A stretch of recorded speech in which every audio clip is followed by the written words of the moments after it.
Bonsoir Nicolas Bouzou. Bonsoir Julien. Alors ce soir, édition spéciale dans notre 18-20 sur l'autre visage de Napoléon Bonaparte. Et vous êtes intéressé à sa politique économique, évidemment, la politique économique de la France qui a toujours été en somme bonapartiste pour le meilleur et pour le pire. Oui, alors bon, pour le meilleur, c'est connu, hein, ce sont des choses que l'on enseigne aux enfants, le code civil, l'éducation, les investissements dans les infrastructures, la Banque de France, et la stabilité monétaire, la consolidation des acquis libéraux de la Révolution française. Tout ceci, bien évidemment, ça a été bon pour l'économie. Ça, c'est pour le meilleur. Nous, on attend le pire maintenant avec vous, Et Nicolas oui, on Bouzou. en parle moins, mais le protectionnisme, déjà, qui a pris la forme du blocus à l'égard de l'Angleterre. Alors c'est vrai que c'est un débat chez les historiens. Certains historiens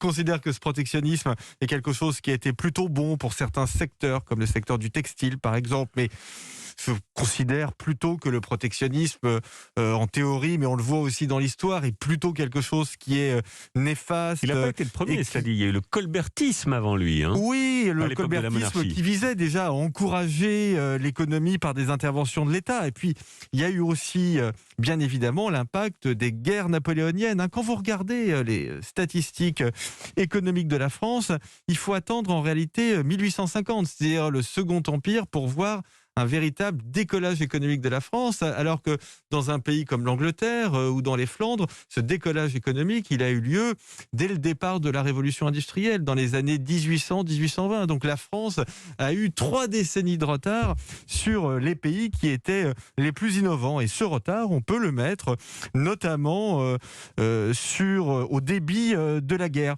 Mais de façon, je dirais, plus psychologique, je pense que le bonapartiste a donné aussi le sentiment que la politique comptait plus que l'économie. Et de ce point de vue, d'ailleurs, Bonaparte est l'héritier de Robespierre. Ce qui compte, c'est la morale, c'est la diplomatie, c'est la politique. Ce sont tous ces éléments qui vont faire la grandeur de la France.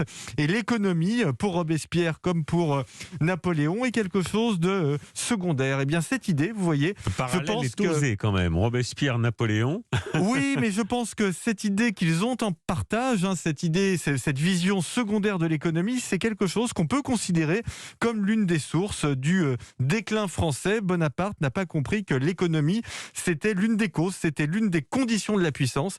Eh bien, c'est quelque chose que nous payons encore. Bien. Merci pour cette carte blanche Merci. bonapartiste, d'une certaine manière, mon cher Nicolas Bouzou. Merci à vous.